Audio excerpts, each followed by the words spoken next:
Мен сіздерге жаңағыдай for циклындағы range функциясымен осы мәтіндермен жұмыс істегенде кесінді алудың ұқсастығын айттым, иә. Соны қазір мен мына жерде жазып демонстрациялап көрсетейін. Мысалға for I in range ең соңғы әріптен бастау дегенді көрсету үшін len b деп айтам. Сонда len b -1 деген бізде ең соңғы әріптің индексі болады, дұрыс па?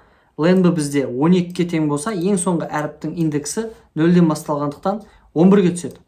n-нің индексі 11, дұрыс па? Мына жерде len b -1 деген ең соңғысынан бастап алдыға қарай жүр деп айтатын болсақ, 0-ші ең алдыңғы әріпке дейін және -2 қадаммен деп көрсететін болсам, және print осы b-ның ішіндегі әрбір иінчі әріпті шығар деп айтайын да. Запуск басып қарайтын болсақ, бізде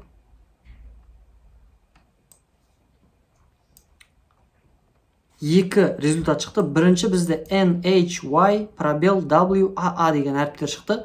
Ол мына жердегі print A дегеннен шықты, иә. Енді біздің цикл for'дың шығарған нәтижесін қарайтын болсақ, NHY пробел WAA тура сол әріптер, бірақ бізде әрқайсысы әр жолға жазылған. Оның шешу үшін end көмекшісін қолданайық және араларына пробел жалғайық. Сонда көретін болсақ, міне дәл сол әріптер, мына пробелді өшіріп тастасақ болады. Дәл сол әріптер, бірақ бірі цикл for арқылы шығарылған, ал бірі бізде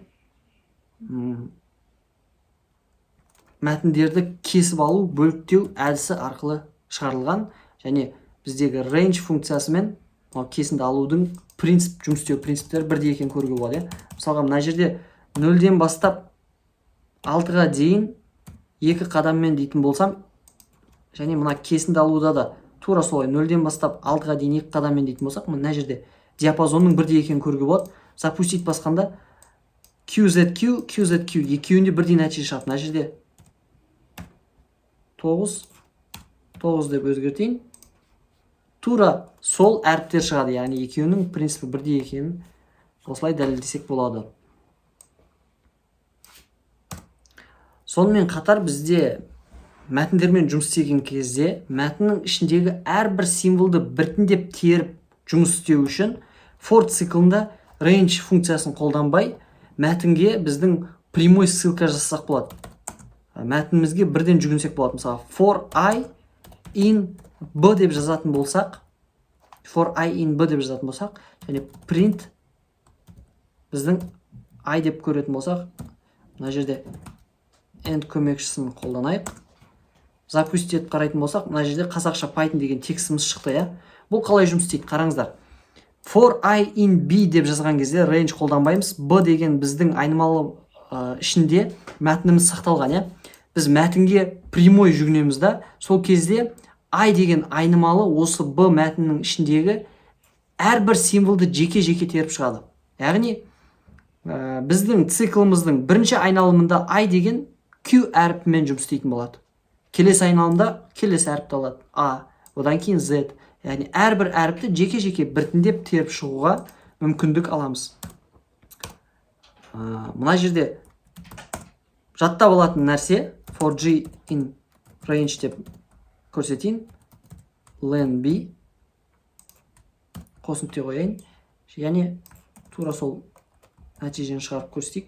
Запуск басқан кезде G-ді қою керек екен мына жерде.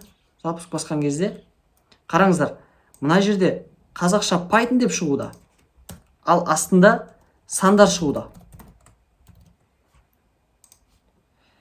Бұны қалай түсінеміз? Қараңыздар, цикл for арқылы біз мәтіннің әрбір символын теруге тырысқан кезде, мәтінге егер бірден жүгінетін болсақ, for'дың айнымалысы I біздің әріптің өзін алады.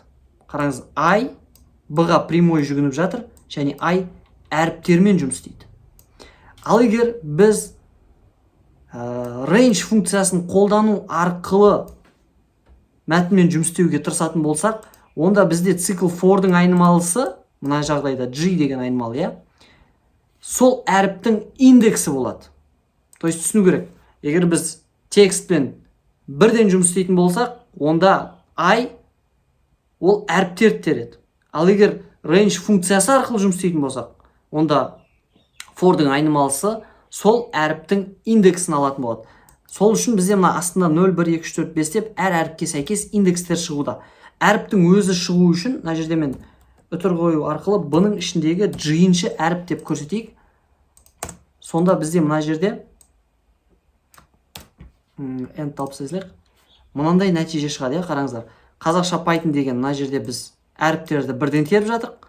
Ал екінші циклда біз Q0, A1, Z2 деген шығып жатыр. Неліктен? Себебі мен бұның ішіндегі жиыншы әріпті және G-дің өзін шығар деп айттым.